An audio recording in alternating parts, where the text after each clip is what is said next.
സമസ്തജനകല്യാണേ നിരതം കരുണാമയം നമാമി ചിന്മയം ദേവം സദ്ഗുരും ബ്രഹ്മവിദ്വരം.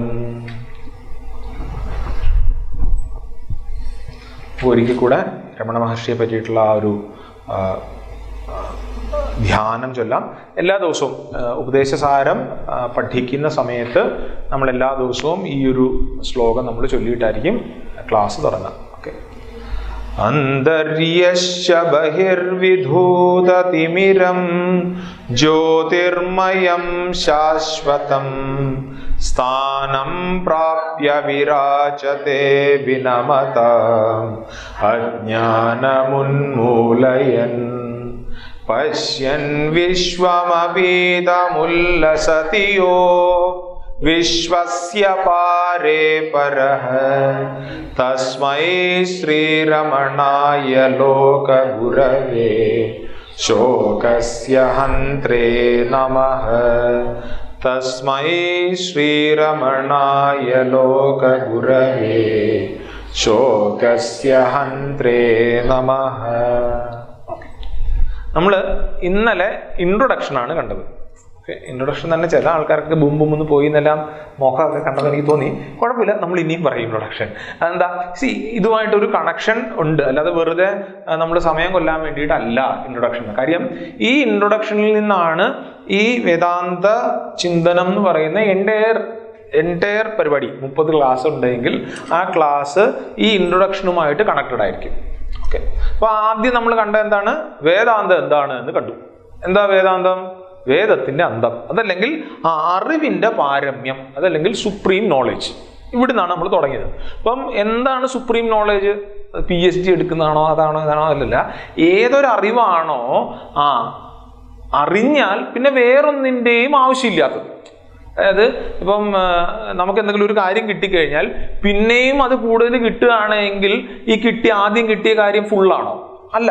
അപ്പം ഏതുകൊണ്ടാണോ നമുക്ക് തൃപ്തിയാകുന്നത് അതാണ് ബെസ്റ്റ് എന്നാ. അപ്പം ഏതൊരറിവ് കൊണ്ടാണോ ഞാൻ പൂർണ്ണനാണ് എന്ന് മനസ്സിലാക്കുന്നത് ഒരു രീതിയിൽ നോക്കിക്കഴിഞ്ഞാൽ, അതല്ലെങ്കിലോ ഏതൊന്നറിഞ്ഞാൽ പിന്നെ വേറെ ഒന്നും അറിയേണ്ടതായിട്ടില്ലാത്തത്. അതായത് എനിക്ക് ആ പൂർണ്ണമായിട്ടുള്ള തൃപ്തി ഏതറിവാണോ നൽകുന്നത് ആ അറിവിനെയാണ് എന്താണ് വേദാന്തം എന്ന് പറയുക, അല്ലെങ്കിൽ സുപ്രീം നോളജ് എന്ന് പറയുന്നത്. ഓക്കെ. നമുക്ക് അങ്ങനെ പറ്റുമോ? പറ്റും. അതാണ് ആചാര്യന്മാർ പറയുക. എന്നിട്ടോ ഈ വേദാന്തം നമ്മൾ കണ്ടു. എന്നിട്ട് നമ്മൾ കണ്ടത് എന്താണ്? വേദത്തിന്റെ ആത്യന്തിക ലക്ഷ്യം നമ്മളെ എല്ലാവരെയും ആ ഫുൾഫിൽമെന്റിലേക്ക് ഉയർത്തുന്നതാണ് എന്ന് കണ്ടു. ഉപദേശസാരം നമ്മൾ എന്തിനാ പഠിക്കാൻ പോകുന്നത്? ഇതിന് തന്നെയാണ്. ഭഗവത്ഗീത എന്തിനാ നമ്മൾ പഠിക്കുന്നത്? ഇതിന് തന്നെയാണ്.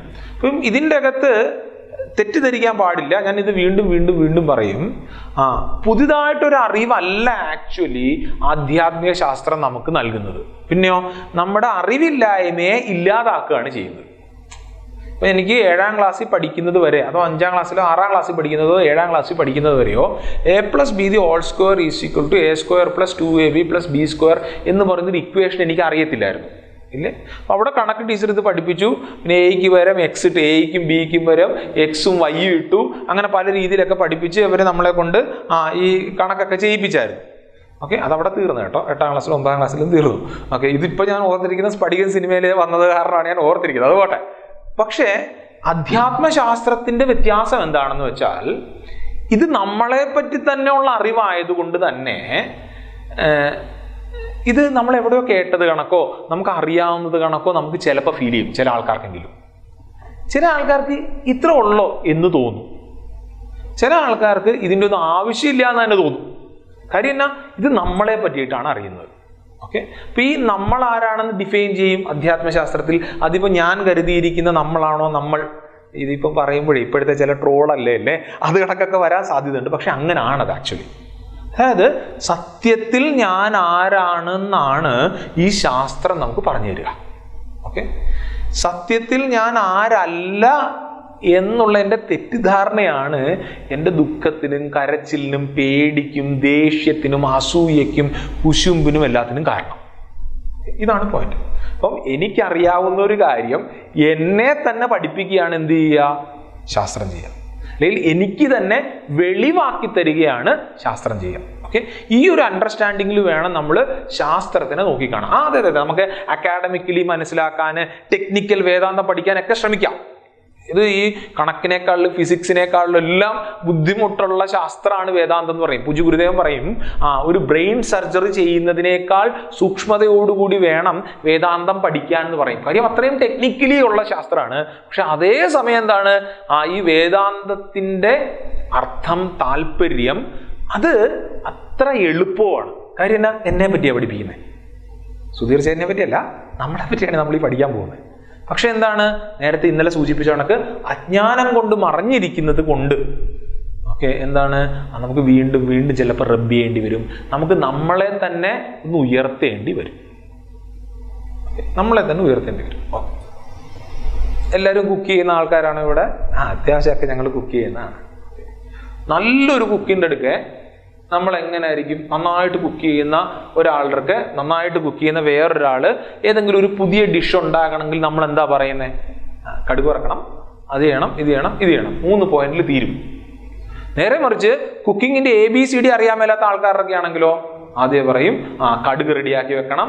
കടുക് വറക്കാന്ന് പറഞ്ഞു കഴിഞ്ഞാൽ കടുക് മാത്രമല്ല, അതിൻ്റെ കൂടെ കരിവേപ്പില വേണം, വെളിച്ചെണ്ണ വേണം, പിന്നെന്തൊക്കെ ഇടുന്നത്, അത് ഉലുവ വേണം, ഈ സാധനം വേണം, അതൊക്കെ മാറ്റി വെക്കണം. പിന്നെ എന്താണ്, ചീനച്ചട്ടി വേണം, കുക്കറിൻ്റെ അകത്തിട്ട് കടുക് വറക്കാൻ പോകരുത്. ഇതൊക്കെ ചിലപ്പോൾ പറഞ്ഞു കൊടുക്കേണ്ടി വരും. മറ്റു ആൾക്കാർക്ക് എന്താണ്, കടുക് വറക്കാന്ന് മാത്രം പറഞ്ഞാൽ മതി. ഈ ഒരു വ്യത്യാസം നമ്മൾ ചില കൃതികളിൽ കാണും. ചിലപ്പം അധികാരിയുടെ ഇതിനനുസരിച്ച് താഴോട്ട് ചിലപ്പോൾ ഇറങ്ങി വന്നുകൊണ്ടിരിക്കും. ഓക്കെ, നമുക്കത് ഗുണമായിട്ടായിരിക്കും. ചിലപ്പോഴെന്താ ഇങ്ങനെ പറയും. പക്ഷെ ഇവർ രണ്ടുപേരും പറയുന്നത് എന്താ, ഒറ്റ കാര്യമാണ്. എന്താ, നമ്മളെ പറ്റിയാണ് ഈ പറയുന്നത്. ഓക്കെ, ഈ ഒരു അണ്ടർസ്റ്റാൻഡിങ്ങിൽ വേണം നമ്മൾ മുന്നോട്ട് പോകാൻ. ഓക്കെ, നമ്മളപ്പം വേദാന്തത്തിന്റെ ലക്ഷ്യം ഫുൾഫിൽമെന്റ് ആണ്, നിറവേകുകയാണ് എന്ന് മനസ്സിലാക്കി സത്യത്തിൽ നമ്മളൊക്കെ ആ പൂർണ്ണതയോടുകൂടി നിറവോടുകൂടി ഇരിക്കുന്നവരാണ്. അത് മറന്നുപോയതാണ്. എന്തുകൊണ്ട് മറന്നുപോയി?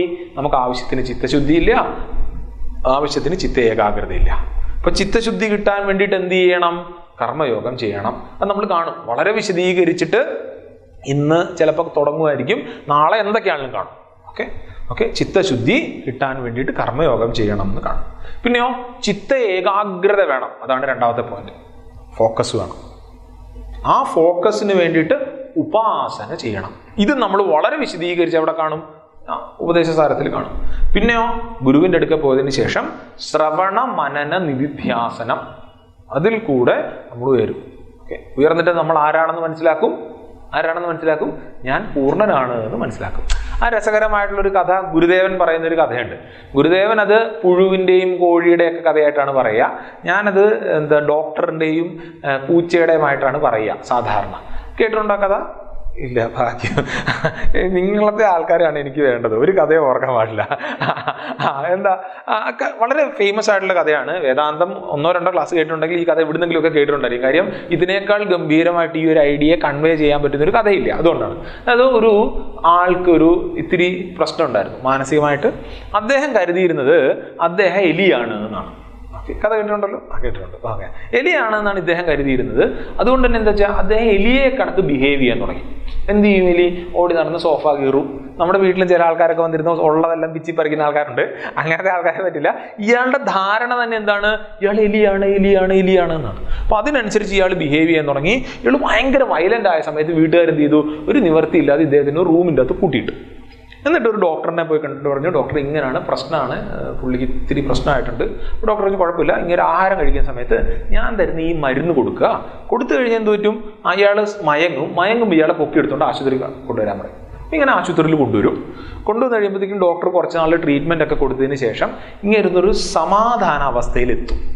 ഇളക്കത്തിൽ നിന്ന്, വയലൻ്റ് ആയതിൽ നിന്നൊന്ന് സമാധാനത്തിലേക്ക് എത്തുന്ന സമയത്ത് ഡോക്ടർ പുള്ളിയെ വിളിച്ചിട്ട് അടുത്തിരുത്തും. ചേട്ടാ എങ്ങനെയുണ്ട് ചേട്ടാ?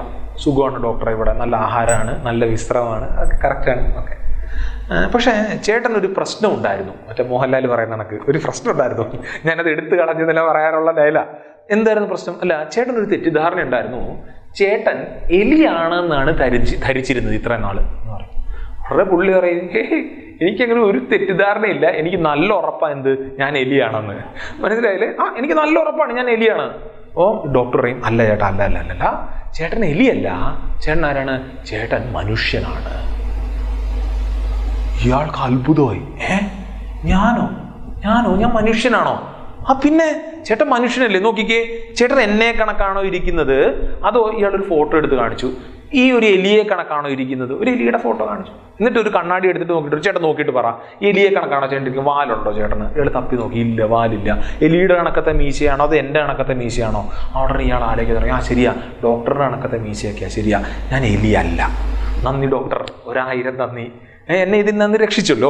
ഞാൻ പോയിട്ട് വരട്ടെ എന്ന് പറഞ്ഞിട്ട് ഇദ്ദേഹം എന്ത് ചെയ്തു? ഇദ്ദേഹം നേരെ വെളിയിലോട്ട് ഇറങ്ങി. അപ്പോൾ ഡോക്ടർ അടുത്ത പേഷ്യൻറ്റിനെ വിളിക്കുമ്പോഴാണ് ഇയാൾ അയ്യോ എന്ന് പറഞ്ഞ് അയാൾ ഓടി വരുന്നു. എന്ത് പറ്റി ചേട്ടാ എന്ന് ഡോക്ടർ ചോദിക്കുമ്പോൾ അല്ലല്ല, പുറത്തൊരു പൂച്ച എൻ്റെ നേരെ മ്യാവും എന്ന് വെച്ചോണ്ട് വരുന്നു. അതിനെന്നെ ചേട്ടാ പൂച്ചയില്ലേ? പൂച്ച എന്ന് പറഞ്ഞാൽ പൂച്ച പോകത്തില്ലെന്ന് ചോദിച്ചു.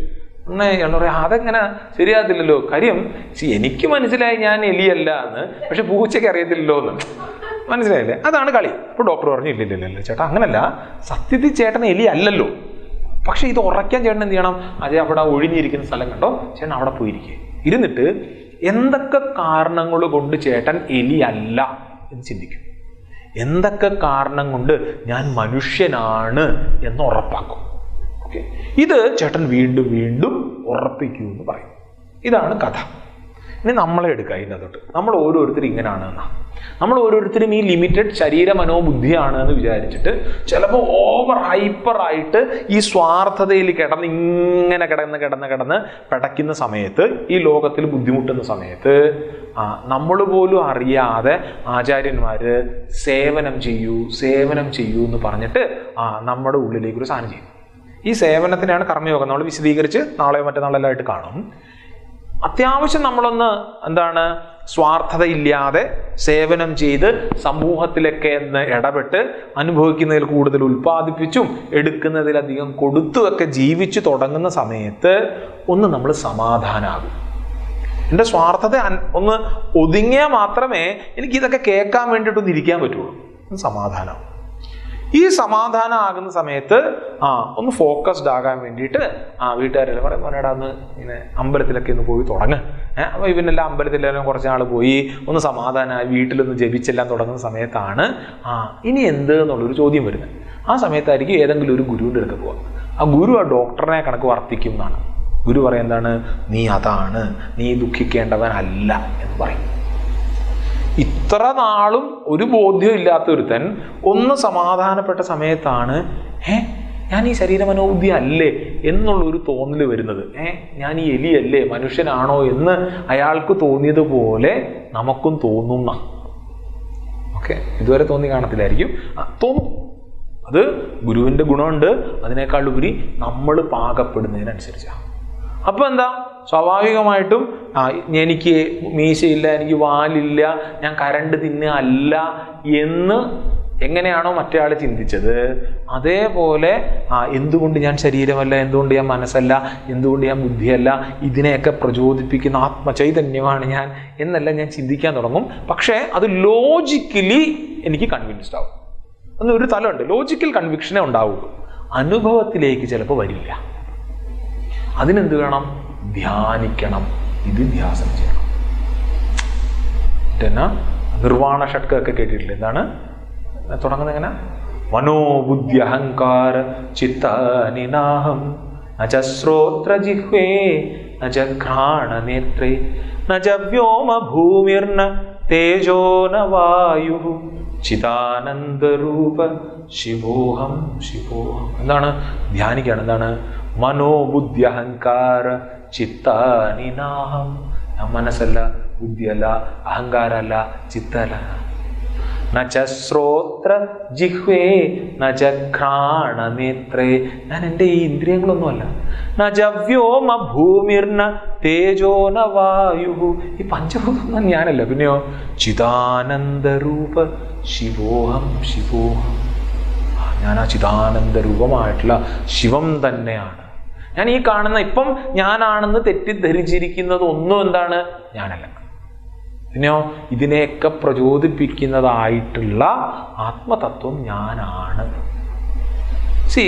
ഇനിയാണ് ഏറ്റവും വലിയ ചോദ്യം. ഈ ആൾക്ക് മാനസികമായിട്ട് പ്രശ്നം ഉണ്ടായിരുന്ന സമയത്ത്, അയാളുടെ റൂമിൽ അടച്ചിരുന്ന സമയത്തോ ആശുപത്രിയിൽ താമസിച്ചിരുന്ന സമയത്തോ ഡോക്ടറിൻ്റെ അടുക്ക പോയി 2-3 സിറ്റിങ്ങിനിരുന്ന സമയത്തോ എപ്പോഴെങ്കിലും അദ്ദേഹം എലിയായിട്ടുണ്ടോ? ഇല്ല. എല്ലാ സമയത്തും അദ്ദേഹം മനുഷ്യൻ തന്നെ അല്ലായിരുന്നോ? ആയിരുന്നു. അതേപോലെ നമ്മൾ ഓരോരുത്തരും ഓരോ സമയവും, അതായത് ഞാൻ ഈ ക്ലാസ് എടുക്കുന്ന സമയത്ത് ഞാനും, ഇത് കേട്ടോണ്ടിരിക്കുന്ന സമയത്ത് നിങ്ങളും, അല്ലാതെ ഞാൻ ദേഷ്യപ്പെടുന്ന സമയത്തോ എനിക്ക് സങ്കടപ്പെടുന്ന സമയത്തോ ടെൻഷൻ അടിക്കുന്ന സമയത്തോ ഓരോ സമയത്തും സത്യത്തിൽ നമ്മൾ ആരാണ്? സത്യത്തിൽ നമ്മൾ ഓരോരുത്തരും ആ പൂർണ്ണതയാണ്. വീണ്ടും ഇന്നലെ ഗൃഹസ്ഥാശ്രമത്തിനെ പറ്റിയും വാനപ്രസ്ഥത്തിനെയൊക്കെ ഞാൻ സൂചിപ്പിച്ചല്ലോ. ഇത് മാത്രമല്ല നമ്മുടെ ആചാര്യന്മാര് നമ്മുടെ മുമ്പിലേക്ക് വെച്ച് തന്നത്. ഈവൻ നമ്മുടെ ഒരു പേരിടുന്നത് പോലും അവര് ഇതിലേക്ക് നയിക്കാൻ വേണ്ടിയിട്ടാണ്. എന്നെ ഇടിക്കാൻ വരരുത്, ഇപ്പോഴത്തെ പേരിന്റെ കാര്യമല്ല ഞാൻ പറയുന്നത്, പണ്ടത്തെ പേരിന്റെ കാര്യം. ഇപ്പം സുധീർ എന്നുള്ളൊരു പേര്, ഈ സുധീർ എന്നുള്ള പേരിന്റെ അർത്ഥത്തിലേക്കാണ് ഞാൻ നടക്കേണ്ടതെന്നാണ്. സുധീറിന്റെ പേരിന്റെ അർത്ഥം ഇന്റലിജന്റ് വൺ എന്നാണ്. സുധി, നല്ല ധീയുള്ള ആളെന്നാണ്. ഓക്കെ, അപ്പം ഞാൻ എന്ത് ചെയ്യണം? എൻ്റെ പേരിന്റെ അർത്ഥത്തിലേക്കാണ് ഞാൻ നടക്കേണ്ടത്. നല്ല ധീ, ആരാ ധീ? മോക്ഷം നേടിയ ആളാണ് ധീയുള്ള ആള്. അതാണ് താല്പര്യം. അല്ലെങ്കിൽ നമ്മൾ കുട്ടികൾക്ക് ദുർഗേ എന്നെല്ലാം പേരിടും. എന്താ സംഭവം? കാര്യം പൊട്ടൻഷ്യലി ദുർഗയാണ്. മനസ്സിലായല്ലേ? പൊട്ടൻഷ്യലി ദുർഗയാണ്. ഇപ്പൊ എന്താ അറിവില്ലായതുകൊണ്ട് നമ്മൾ നല്ല പേരിടും, എന്നിട്ട് ചിച്ചു പോനെ ഗുഞ്ചു പോനെ എന്നെല്ലാം പറഞ്ഞ് വിളിക്കുക. അതാണ് പ്രശ്നം. ഇല്ലില്ല. അതിൽ തെറ്റും കുറ്റമൊന്നും ഇല്ല. പക്ഷെ എന്താണ്, നമ്മുടെ ആചാര്യന്മാരിവിടെ സംസ്കാരത്തിൽ എന്താ വെച്ചിരിക്കുക? നമ്മളെ ഓരോ നിമിഷവും നമ്മൾ പൊട്ടൻഷ്യലി ആ പൂർണ്ണതയാണ് എന്നത് സൂചിപ്പിച്ചുകൊണ്ടേയിരിക്കുക. നമ്മളോ കഷ്ടപ്പെട്ട് ബുദ്ധിമുട്ടി അതല്ല അത് പ്രൂവ് ചെയ്യാനുള്ള ശ്രമമാണ്. ഓക്കെ, ശാസ്ത്രം വീണ്ടും വീണ്ടും പഠിക്കുന്ന എന്തിനാണ്? ശാസ്ത്രം പഠിക്കുന്നത് ഇതിലേക്ക് ഉയരാനാണ്. അപ്പം ചിത്തശുദ്ധി, ചിത്ത ഏകാഗ്രത, ശ്രവണമന്ന നിധിധ്യാസനത്തിൽ കൂടെ ഞാൻ ഉയരുന്ന സമയത്ത് വെറുതെ ഉയരും മാത്രമല്ല, അതിന് ഞാൻ വീണ്ടും വീണ്ടും ചിന്തിക്കുന്ന സമയത്ത് ഞാൻ ആ പൂർണ്ണതയിലേക്ക് എത്തും. നാളെ ഞാൻ ഈ കഥ പറയോ വേറൊരു രീതിയിൽ പറയും. ഓക്കെ, കാര്യം എന്നാ? ഇത് വീണ്ടും വീണ്ടും വീണ്ടും വീണ്ടും ചിന്തിക്കണം. എന്താണ്? നമ്മൾ ഓരോരുത്തരും ആ ഒരു പൂർണ്ണത തന്നെയാണ്, നമ്മൾ ദുഃഖിക്കേണ്ടവനല്ല എന്നത്. ഇനിയോ എങ്ങനെ അതിലേക്ക് എത്താം? ശാസ്ത്രം നമ്മളെ സഹായിക്കും. ഓക്കെ, നമ്മൾ ഉപദേശസാരാണ് ആദ്യത്തെ ടെക്സ്റ്റായിട്ട് ഈ വേദാന്ത ചിന്തനത്തിൻ്റെ ഭാഗമായിട്ട് കാണുന്നത്. നമ്മൾ നേരത്തെ കണ്ടതുപോലെ ധ്യാന ശ്ലോകം, നമുക്ക് ആ ധ്യാന ശ്ലോകത്തിൻ്റെ അർത്ഥം ഒന്ന് സാമാന്യമായിട്ട് കാണാം. അതിൻ്റെ ഒരു ലിറ്ററൽ മീനിങ് മാത്രം നമുക്കൊന്ന് കണ്ടുപോകാം. എന്നിട്ട് നമ്മൾ ഉപദേശസാരത്തിലേക്ക് കടക്കും. അന്തര്യശ്ച ബഹിർവിധൂതതിമിരം ജ്യോതിർമയം ശാശ്വതം സ്ഥാനം പ്രാപ്യ വിരാജതേ വിനമത അജ്ഞാനമുന്മൂലയൻ പശ്യൻ വിശ്വമപീതമുല്ലസതി യോ വിശ്വസ്യ പാരേ പരഃ തസ്മൈ ശ്രീരമണായ ലോകഗുരവേ ശോകസ്യ ഹന്ത്രേ നമഃ. അതായത് അകത്തും പുറത്തുമുള്ള അജ്ഞാനത്തിനെ ഇല്ലാതെയാക്കി. രമണ മഹർഷിയെ പറ്റിയാണ് ധ്യാനം. ആരാ രമണ മഹർഷി? അദ്ദേഹം അകത്തും പുറത്തുമുള്ള വെച്ചാൽ ഉള്ളിലും പുറത്തുമുള്ള, അതായത് എൻ്റെ ഉള്ളിലുള്ള അറിവ് അജ്ഞാനവും അന്തഃ ബഹിഃ വിധൂതതിമിരം, ആ അജ്ഞാനത്തിനെ എൻ്റെ ഉള്ളിലും വെളിയിലുമുള്ള എന്ന് വെച്ച് കഴിഞ്ഞാൽ ഒന്ന് എന്നെ പറ്റി, അവനവനെ പറ്റി ഉള്ള അറിവില്ലായ്മ. നമുക്ക് എല്ലാവർക്കും ഉണ്ട്. അവനെ പറ്റിയുള്ള അറിവില്ലായ്മ ഉണ്ട്, നമുക്ക് എല്ലാവർക്കും ഉണ്ട്. അവനെ പറ്റിയുള്ള അറിവില്ലായ്മയെ ഇല്ലാതെയാക്കി. അതേപോലെയോ പുറത്തുള്ള ലോകത്തിനെ പറ്റിയിട്ടുള്ള അറിവില്ലായ്മ. ഈ രണ്ടിനെ ഇപ്പം ഇവിടെ വീണ്ടും ശ്രദ്ധിച്ചോണേ. ഇവിടെ നമ്മൾ വേദാന്ത ക്ലാസ്സിൽ ലോകം എന്ന് പറയുമ്പം എന്താ ലോകം? നമുക്ക് സാധാരണ വേൾഡ് എന്ന് പറയുന്ന സമയത്ത് എന്താ ലോകം? പെട്ടെന്ന് നമ്മുടെ മനസ്സിലേക്ക് ഒരു ഗ്ലോബ് വരും. ഓക്കെ, ഇവിടെ വേദാന്ത ക്ലാസ്സിൽ ആ ഗ്ലോബ് അല്ല, പിന്നെയോ ഞാൻ ആത്മബോധത്തിൽ നിന്ന് എൻ്റെ ശരീരം ഉൾപ്പെടെ ലോകത്തിലേക്കാണ്. ഞാനല്ലാതെ എന്നിൽ നിന്ന് വ്യത്യസ്തമായിട്ടുള്ളത് എല്ലാം ലോകമാണ്. ഓക്കെ, ആ രീതിയിലാണ് നമ്മൾ വേദാന്തത്തിൽ ട്രാൻസാക്ഷൻ ചെയ്യുക. ഓക്കെ, അപ്പം അവനവനെ പറ്റിയുള്ള അറിവില്ലായ്മയും അതേപോലെ ഈ ലോകത്തിനെ പറ്റിയിട്ടുള്ള അറിവില്ലായ്മയും. എന്താ ലോകത്തിനെ പറ്റിയിട്ടുള്ള അറിവില്ലായ്മ? നമ്മളിന്ന് വിശദീകരിച്ച് അതിനെപ്പറ്റി കാണും. ഏറ്റവും ബെസ്റ്റ് അറിവില്ലായ്മ എന്താണെന്ന് വെച്ച് കഴിഞ്ഞാൽ ഈ ലോകമാണ് എനിക്കെല്ലാം. ഈ ലോകമാണ് എനിക്കെല്ലാം നൽകുന്നത് എന്നുള്ളതാണ് ഏറ്റവും പൊട്ടത്തരം എന്നുള്ളതാണ് വേദാന്തം പറയുക. ഓക്കെ, എങ്ങനെയാണ് നമുക്ക് അതിലേക്ക് എത്താം എന്നുള്ളതെല്ലാം കാണാവേ. ഓക്കെ, എന്നെ പറ്റി അവനവനെ പറ്റിയുള്ള അറിവില്ലായ്മ, അതായത് ഞാൻ പൂർണ്ണമാണെന്നുള്ള അറിവില്ലായ്മ, പിന്നെയോ ലോകമാണ് പൂർണ്ണം എന്നുള്ള ആ തെറ്റിദ്ധാരണയും മാറ്റിയ, പിന്നെയോ ശാശ്വതമായ നശിക്കാത്തതായ പിന്നെയോ ജ്യോതിർമയം, ജ്യോതിസിന്റെ അല്ലെങ്കിൽ പ്രകാശമാനമായ ആ പരമസത്യ ചൈതന്യത്തിൽ എത്തിയ അവിടെ വിരാജിക്കുന്ന രമണ മഹർഷി. ആരാ രമണ മഹർഷി? അവനവനെ അറിഞ്ഞ് ഈ ലോകം ഇത്ര ഉള്ളൂ എന്നറിഞ്ഞ് ആ പരമമായിട്ടുള്ള ആ ഒരു തലത്തിലെത്തിയ രമണ മഹർഷി. അങ്ങയിൽ ശരണം പ്രാപിക്കുന്നവരിലെ അജ്ഞാനത്തിനെ, അതായത് പശ്യൻ വിശ്വമഭീതമുല്ലസതിയോ സ്ഥാനം പ്രാപ്യ വിരാജതേ വിനമതാം അജ്ഞാനം ഉന്മൂലേ. ആരാണോ അങ്ങേ ശരണം പ്രാപിക്കുന്നത്, നമ്മളെ പോലുള്ള ശിഷ്യന്മാര്, അവരുടെ എല്ലാം അജ്ഞാനത്തിനെ ഇല്ലാതെയാക്കുന്നവനായിട്ടുള്ള രമണ മഹർഷി ഈ വിശ്വത്തിന് അപ്പുറം കടന്നതിനാൽ തന്നെ ഈ ദുഃഖം നിറഞ്ഞ വിശ്വത്തിൽ എപ്പോഴും ആനന്ദത്തോടു കൂടിയിരിക്കുന്ന രമണ മഹർഷി. അതായത് പശ്യൻ വിശ്വം അഭീതമുല്ലസതിയോ, ഈ വിശ്വത്തില് ഈ ലോകത്തില് അദ്ദേഹം എപ്പോഴും സന്തോഷത്തോടുകൂടി ഇരിക്കുകയാണെന്നാണ്. ഓക്കെ, എന്തുകൊണ്ടാണ് അങ്ങനെ പറ്റുക? ഈ വിശ്വസ്യ പാരേപര, അതായത് ഈ വിശ്വത്തിന്റെ തന്നെ അപ്പുറത്ത് കടന്ന അദ്ദേഹം എന്താണ് നമുക്ക് കാണാവേ. തസ്മൈ ശ്രീരമണായ ലോകഗുരുവേ, അങ്ങനെ ആ വിശ്വഗുരുവായിട്ടുള്ള രമണ മഹർഷിയെ അങ്ങേക്ക് എൻ്റെ എല്ലാ ദുഃഖങ്ങളെയും ഇല്ലാതെയാക്കാൻ ഞാൻ നമസ്കരിക്കുന്നു. രമണ മഹർഷിയുടെ വളരെ പ്രശസ്തമായിട്ടുള്ളൊരു കഥയുണ്ട്. നിങ്ങളത് കേട്ടിട്ടുണ്ടെങ്കിൽ എന്താണ് ഈ വിശ്വത്തിൻ്റെ അപ്പുറത്ത് കടന്നത് എന്നുള്ളത് ഒന്ന് ചെറിയൊരു ഗ്ലിംസ് കിട്ടുന്നതാണ്. ഇത് 2ാം ലോക മഹായുദ്ധം നടക്കുന്ന സമയത്ത് ആൾക്കാരാരാണ്ടോ രമണ മഹർഷിയുടെ ഒക്കെ ചെന്നു എന്നാണ്. സ്വാമിജി, അല്ലെ ഗുരു, എന്താണ് ഇങ്ങനെ ലോകത്തിൽ ഈ പ്രശ്നങ്ങളൊക്കെ നടക്കുകയല്ലേ, നമുക്കെന്തെങ്കിലും ചെയ്യണ്ടേ എന്ന്. വളരെ രമണ മഹർഷി തിരിച്ചു വരും, എവിടെ പ്രശ്നം, എന്ത് പ്രശ്നമെന്ന്? 2ാം ലോക മഹായുദ്ധം, എന്തു യുദ്ധം, എവിടെ യുദ്ധം, എവിടുന്നാണ് ഇതൊക്കെ വരുന്നത് നോക്കാൻ. ഇത് ഞാൻ പറയുമ്പോൾ കോമഡിയാ. എൻ്റെ അടുക്ക് നിങ്ങൾ ആരെങ്കിലും വന്നിട്ട് പറയുന്ന സമയത്ത് എന്തു ദുഃഖം എന്ന് ഞാൻ പറയുമ്പോൾ, കാര്യം ഞാൻ ആ തലത്തിൽ എത്തിയിട്ടില്ല, അതുകൊണ്ടാണ് അത് കോമഡിയാവും. പക്ഷേ ഒരു മഹാത്മാവ് ആ മഹാത്മാവിൻ്റെ രീതിയിൽ തലത്തിൽ നിന്ന് നോക്കുമ്പോൾ കാര്യം അദ്ദേഹം ഈ ലോകത്തിനെ ഒന്നും തന്നെ കാണുന്നില്ല. നമുക്കാണ് ഈ പാർഷ്യൽ നോളേജിൻ്റെ പ്രശ്നം. ഞാൻ ഇവിടെ ഇരുന്ന് വേദാന്ത ക്ലാസ്സിലിരുന്ന് പറയും എന്താണ്, ഈ ലോകം അതൊരു മായയല്ലേ, നിത്യയല്ലേ എന്നെല്ലാം അടിക്കും. സംഭവം കറക്റ്റ് കാര്യം ആചാര്യന്മാർ പറഞ്ഞു വെച്ചിട്ടുണ്ട്. എന്നിട്ട് ഇത് കഴിഞ്ഞിട്ടാണ് ഞാൻ അവിടെ ചെന്നിട്ട് എൻ്റെ റൂമിൽ ഫാനിന് സ്പീഡില്ല, അതല്ലെങ്കിൽ എൻ്റെ ലൈറ്റ് ഇല്ല, അതിട്ട് തരണം. ഇത് രണ്ടും കൂടെ സിങ്കാവില്ല, മനസ്സിലല്ലേ? അപ്പോഴാണ് നിങ്ങൾ ക്ലാസ്സിലിരിക്കുന്ന ആൾക്കാർ ഇത് കേൾക്കുമ്പോൾ ഇത് കോമഡി ആണല്ലോ എന്ന് തോന്നുന്നത്. പക്ഷേ രമണ മഹർഷിയെ പോലൊരു മഹാത്മാവ് അങ്ങനെ അല്ലായിരുന്നു. അപ്പോൾ എന്ത് ചെയ്യണം? നമ്മൾ ആരാണ് രമണ മഹർഷി എന്ന് കാണണം. ഇവിടെ എല്ലാവർക്കും അറിയത്തില്ല അത്യാവശ്യം രമണ മഹർഷി, എങ്കിലും ഈ പറഞ്ഞ കണക്ക് നമ്മൾ പുതിയൊരു കൃതി പഠിക്കുന്ന സമയത്ത് നമ്മൾ രമണ മഹർഷിജിയെ പറ്റി ഒന്ന് ചെറുതായിട്ട്, നമുക്ക് ഒരു മഹാത്മാവിനെ പറ്റി ആർക്കും പറഞ്ഞു കൊടുക്കാൻ പറ്റില്ല. നിങ്ങൾ വളരെ ഗംഭീരമായിട്ടുള്ള ഒരു സ്റ്റേറ്റ്മെൻറ്റ് വിവേകാനന്ദ സ്വാമിജിയുടെ കേട്ടിട്ടുണ്ടായിരിക്കാം.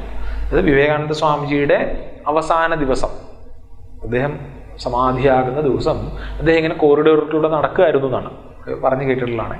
ഈ സമയത്ത് കൂടുതലുള്ള ആള് വിവേകാനന്ദജി വീണ്ടും വീണ്ടും പറയുന്ന കാര്യം കേൾക്കുകയാണ്. എന്താണ്? ഒരു വിവേകാനന്ദനെ മനസ്സിലാക്കാൻ വേറൊരു വിവേകാനന്ദന് മാത്രമേ കഴിയൂ.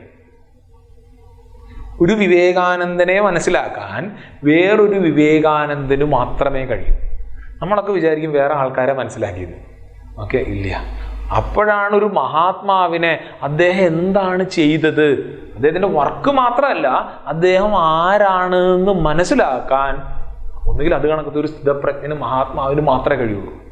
നമുക്കിരുന്ന് മാർഗിടാൻ പറ്റില്ല, മനസ്സിലായില്ലേ? അതേപോലെ നമ്മൾ എത്രയൊക്കെ ശ്രമിച്ചാലും രമണ മഹർഷിയെ നമുക്ക് മനസ്സിലാക്കാൻ പറ്റില്ല. പിന്നെന്താ? നമ്മൾ അദ്ദേഹം പഠിപ്പിച്ച ആ ഒരു കൃതിയിലേക്ക് കടക്കുമ്പോൾ ഒരു സാമാന്യ ധാരണ വേണം. അതിനു വേണ്ടിയിട്ട് മാത്രമാണ് ഈ കഥ പറയാൻ പോവാം. നമ്മളൊന്ന് രമണ മഹർഷിയെ പറ്റി പറയും, 2 ഈ ഉപദേശസാരം ഉണ്ടായതിനുള്ള കാരണവും പറയും. ഇന്നത്തെ കഥയുടെ ദിവസമാണ്. ഓക്കെ, വലുതായിട്ട് കഥയൊന്നും ഞാൻ പിടിക്കില്ല എങ്കിൽ കൂടെ. അതായത് രമണ മഹർഷി എവിടെ ജനിച്ച്? തമിഴ്നാട്ടിലാണ്. തമിഴ്നാട്ടിലാണ്. രാമനാട് ജില്ലയിൽ തിരുച്ചുഴി എന്ന് പറയുന്ന സ്ഥലത്ത് 1879 ഡിസംബർ 30 ഓക്കെ. അതുവരെയൊക്കെ നമുക്കറിയാം. കാര്യം കഴിഞ്ഞ നൂറ്റാണ്ടിലുണ്ടായിരുന്ന ആളാണ്. പൂജ്യ ഗുരുദേവൻ നേരിട്ട് അദ്ദേഹത്തിൻ്റെ അനുഗ്രഹത്തിന് പാത്രമായിട്ടുണ്ട്. ചിന്മയാനന്ദ സ്വാമിജി അദ്ദേഹം ഭാരതം മുഴുവൻ സഞ്ചരിക്കുന്ന സമയത്ത് രമണാശ്രമത്തിലും പോയിരുന്നു. അദ്ദേഹത്തിൻ്റെ അനുഗ്രഹത്തിന് പാത്രമായിട്ടുണ്ട്. ഗുരുദേവന് വളരെ ബഹുമാനമുള്ളൊരു മഹാത്മാവാണ് പൂജ്യ രമണ മഹർഷി.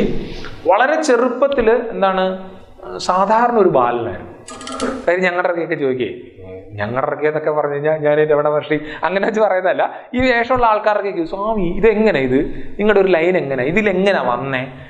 അപ്പോൾ ചില ആൾക്കാരുടെ വിചാരം വെച്ചാൽ പ്രേമനൈരാശ്യമാകാം ഇതിലേക്ക് വരാം. സത്യമായിട്ട് നമ്മുടെ പിള്ളേർ പച്ചയ്ക്ക് ചോദിക്കും, മുതിർന്ന ആൾക്കാർ ചോദിക്കത്തില്ല എന്ന് മാത്രമേ ഉള്ളൂ. പക്ഷേ എല്ലാവർക്കും ഒരു കൗതുകം ഉണ്ട്. എന്താ, ഇവർ ചെറുപ്പത്തിൽ എങ്ങനെയാണോ ആഹാരം കഴിച്ചുകൊണ്ടിരുന്നത്, ഇങ്ങനെയാണോ കഴിച്ചുകൊണ്ടിരുന്നത്, ഇതിങ്ങനാണോ? കാര്യം പലതരത്തിലുള്ള ക്യൂരിയോസിറ്റി ഉണ്ട്, പ്രത്യേകിച്ച് മഹാത്മാക്കളെ പറ്റി. ഓക്കെ, ഒരു സംശയവും വേണ്ട, രമണ മഹർഷി ഒരു സാധാരണ ബാലനായിട്ടായിരുന്നു എന്നാണ് കൂടെയുള്ള ആൾക്കാരൊക്കെ പറയാം. ഓക്കെ, സാധാരണ ഒരു ബാലനായിരുന്നു. അല്ലാതെ നമ്മൾ ഈ ചെറുപ്പത്തിൽ തന്നെ മറ്റേ അലൗകിക സിദ്ധികളൊന്നും അങ്ങനത്തെ കാര്യങ്ങളൊന്നും ഇല്ല. സാധാരണ ഒരു ബാലൻ. അച്ഛൻ വക്കീലായിരുന്നു. അപ്പം ഇത് ചെയ്യാൻ വേണ്ടി പറയാം, അതായത് കുറച്ച് ഗുരുത്തക്കേടും ഉണ്ടായിരുന്നു എന്ന് കാണിക്കാൻ വേണ്ടി പറയായിരുന്നു. അച്ഛൻ്റെ വളരെ പ്രധാനപ്പെട്ട കേസ് കെട്ട് ഇദ്ദേഹം വള്ളവാക്കി മഴയെ തൊഴുക്കിയ ഒരു കഥയുണ്ട്. മനസ്സിലായില്ലേ? അതായത് അങ്ങനത്തെ കുരുഷ്ടെല്ലാം കാണിച്ചുകൊണ്ടിരുന്നൊരു പയ്യൻ, കുറുമ്പ് കാണിച്ചുകൊണ്ടിരുന്നൊരു പയ്യൻ. ഓക്കെ, വളരെ ചെറുപ്പത്തിൽ തന്നെ. പക്ഷെ അച്ഛൻ മരിച്ചു. എന്നിട്ട് കുറച്ച് നാൾ കഴിഞ്ഞപ്പോൾ വീട്ടിൽ മധുരയിൽ നിന്നൊരാൾ വന്നു, ഒരു ബന്ധുവായിട്ടുള്ള ഒരാൾ വന്നു. അദ്ദേഹത്തിൽ നിന്നാണ് അരുണാചലത്തിനെ പറ്റിയും അരുണാചല ശിവനെ പറ്റിയും അതേപോലെ തിരുവണ്ണാമലയെ പറ്റിയും രമണ മഹർഷി ആദ്യമായിട്ട് കേൾക്കുക എന്നാണ്. ഇത് കേട്ടപ്പം ഒരു സ്പാർക്ക് അടിച്ചു. ചില സമയത്ത് അങ്ങനെ ഉണ്ടായിരിക്കാം. കാര്യം നമ്മുടെ പൂർവ്വജന്മ ഇതിനെ നമ്മൾ പറയത്തില്ല, ഒരു തള്ള് അതിന് വേണ്ടിയിട്ട്. അപ്പം രമണ മഹർഷിയുടെ ജീവിതത്തിൽ നമുക്ക് പറയാം ഒരു സ്പാർക്ക് ചിലപ്പോൾ കിട്ടിയത് ഈ ഒരു ഇതിൽ നിന്ന്. ഒരാൾ വീട്ടിൽ വന്ന സമയത്ത് അദ്ദേഹം അരുണാചലത്തിനെ പറ്റിയും അതേപോലെ തന്നെ തിരുവണ്ണാമലയെ പറ്റിയും പറഞ്ഞു. നിങ്ങൾ ആരെങ്കിലും തിരുവണ്ണാമലയിൽ പോയിട്ടുണ്ടോ? പോയിട്ടില്ല? ഇത് കഴിഞ്ഞിട്ട് നമുക്ക് പോവാം. ഓക്കെ, നമുക്ക് പിടിക്കാം. Okay okay. അപ്പം സത്യത്തിൽ അതൊരു തപോഭൂമിയാണ്. ചില സ്ഥലത്ത് നമ്മൾ അവിടെ ചെന്നാൽ നമ്മൾ ഓട്ടോമാറ്റിക്കലി നമ്മൾ എത്ര പ്രശ്നക്കാരനാണെങ്കിലും അതുമായിട്ട് സിങ്കാവും. ഓക്കെ, അപ്പം ഈ ഒരു സ്ഥലത്തിനെ പറ്റി അറിഞ്ഞു. എനിക്കിനി അവിടെ പോകണം, ഞാൻ അവിടുത്തേതാണ് എന്നുള്ളൊരു കണക്ഷൻ രമണ മഹർഷിക്കുണ്ടായി. ഓക്കെ, നമുക്കും ഈ ഒരു കണക്ഷൻ ഉണ്ടാക്കിയെടുക്കണം. ആരോടെങ്കിലും എപ്പോഴെങ്കിലും, ഗുരുവിനോടായിരിക്കാം, ഈശ്വരനോടാകാം, ആധ്യാത്മിക പാതയിൽ ഈ ഒരു കണക്ഷൻ ഉണ്ടാക്കിയെടുക്കണം. ഈ കണക്ഷന് വേണ്ടിയിട്ടാണ് നമ്മൾ ഓരോരുത്തരും നിൽക്കുന്നത്. മനസ്സിലായില്ലേ? ശരി. അതിനുശേഷം അരുണാചലനെ ഭഗവാൻ ശിവനെ പറ്റി അറിയാൻ വേണ്ടിയിട്ട് രമണ മഹർഷി പെരിയ പുരാണം എന്ന് പറയുന്ന ഒരു കൃതിയുണ്ട് തമിഴില്. ഓക്കെ, 63 നായന്മാർ എഴുതിയ, മലയാളത്തിലെ നായന്മാരല്ലേ, അവിടുത്തെ സെയിൻസ് ആണ്. ഓക്കെ, അവരെഴുതിയതായിട്ടുള്ള പെരിയ പുരാണം വായിച്ചു എന്നാണ്. ഇത് പറയാൻ കാരണം എന്താ വെച്ചാൽ, ഇങ്ങനെ ഒരു 1-2 ചെറിയ കൃതികൾ വായിച്ച്, ചെറിയ കൃതിയല്ല, ഇങ്ങനത്തെ കൃതി അല്ലാതെ രമണ മഹർഷി വേദാന്തമോ വേറെ ശാസ്ത്രങ്ങളൊന്നും തന്നെ ഒരു ഗുരുവിൽ നിന്ന് അഭ്യസിച്ചിട്ടില്ല. അതായത് അദ്ദേഹം ഒരു സിദ്ധൻ തന്നെയായിരുന്നു എന്നാണ്. അതായത് ഒരു ഗുരുവിൽ നിന്ന് അങ്ങനെ ഒരു അഭ്യാസം നേടാതെ സിദ്ധനായിട്ടുള്ള മുക്ത പുരുഷൻ തന്നെയായിരുന്നു രമണ മഹർഷി എന്ന് പറയാൻ വേണ്ടിയാണ് ഇത് പറയാം. ഓക്കെ, ചെറുപ്പത്തിൽ അദ്ദേഹത്തിന് ഒരു മരണ അനുഭവം ഉണ്ടായി. ഓക്കെ, നമുക്ക് ആർക്കെങ്കിലും അങ്ങനെ ഉണ്ടായിട്ടുണ്ടോ എന്ന് എനിക്കറിയത്തില്ല. ചില അനുഭവങ്ങളൊക്കെ ഉണ്ടായത് എന്താ, ഈ പറഞ്ഞ കണക്ക് പരീക്ഷ എഴുതി കഴിഞ്ഞിട്ടും വീണ്ടും ആ പരീക്ഷയെ പറ്റി സ്വപ്നം കാണുന്ന അനുഭവമൊക്കെ ഉണ്ടാവും, അതൊക്കെ ഉണ്ടാവും. പക്ഷെ ഇദ്ദേഹത്തിന് ഒരു മരണ അനുഭവം ഉണ്ടായിരുന്ന ഇത് ആചാര്യന്മാർ പല രീതിയിലാണ് പറയുന്നത്. ചില ആൾക്കാർ ഇദ്ദേഹം വെറുതെ ഒന്നും മരണത്തിനെ എനാക്ട് ചെയ്ത് നോക്കി എന്നാണ്. എന്തായിരിക്കും ഈ മരണം എന്നറിയണമല്ലോ എന്ന് വിചാരിച്ചിട്ട് അദ്ദേഹം കണ്ണടച്ച് ശ്വാസത്തിനെയൊക്കെ പിടിച്ച് പ്രാണനെയൊക്കെ ഒതുക്കിയിട്ട് കിടന്നു പോകും. ബാക്കിയുള്ളവരെല്ലാം ഇദ്ദേഹം മരിച്ചു എന്ന് ധരിച്ചു, അവിടെ വന്നു, അതൊക്കെ ഇദ്ദേഹം അറിയുന്നുണ്ട് എന്നുള്ള രീതിയിൽ പറയുന്ന ആചാര്യന്മാർ പറയുന്നത് ഞാൻ കേട്ടിട്ടുണ്ട്. അതല്ലാതെ മരിച്ചാൽ എന്താകുമെന്ന് അറിയാൻ വേണ്ടിയിട്ട് ചിലപ്പോൾ മരണത്തിനോടുള്ള ഭീതി കൊണ്ടായിരിക്കാം അദ്ദേഹം അത് എക്സ്പീരിയൻസ് ചെയ്യാൻ വേണ്ടിയിട്ട് കിടന്നു എന്നാണ്. കിടന്ന സമയത്ത് അദ്ദേഹം ആ കിടപ്പിൽ തന്നെ ആ മരണത്തിനെ അനുഭവിക്കുന്നതിനോടൊപ്പം അദ്ദേഹം ചിന്തിച്ചു എന്നാണ്. ഞാൻ എന്ന് ഞാനിപ്പോൾ പറയുന്നുണ്ടെങ്കിലും എനിക്ക് എൻ്റെ ശരീരത്തിനെ എക്സ്പീരിയൻസ് ചെയ്യാൻ പറ്റുന്നുണ്ട്, എനിക്ക് എൻ്റെ പ്രാണനെ എക്സ്പീരിയൻസ് ചെയ്യാൻ പറ്റുന്നുണ്ട്, ആ പ്രാണനെയാണ് ഞാൻ പിടിച്ചു നിർത്തിയത്, എനിക്ക് എൻ്റെ മനസ്സ് കാണാൻ പറ്റുന്നുണ്ട്. അപ്പോൾ സത്യത്തിൽ ഞാനാണോ ഈ മരിക്കുന്നത്, അതെൻ്റെ ശരീരം ഇല്ലാതെ ആകുന്നതാണോ എന്നെല്ലാം ഉള്ള രീതിയിലുള്ള ഒരു അഡ്വാൻസ്ഡ് ആയിട്ടുള്ള അനാത്മ വിവേകം നമ്മൾ കാണുവേ ഇനി ഏതെങ്കിലും ഒരു സമയത്ത്. അതായത് ആത്മാവ് എന്താണ്, ആത്മാവല്ലാത്തത് എന്താണ് എന്നുള്ളൊരു ഡിസ്ക്രിമിനേഷനില്ലേ, അത് ഈ കുട്ടി ആരുടെയും സഹായമില്ലാതെ ചെയ്തു എന്നാണ്.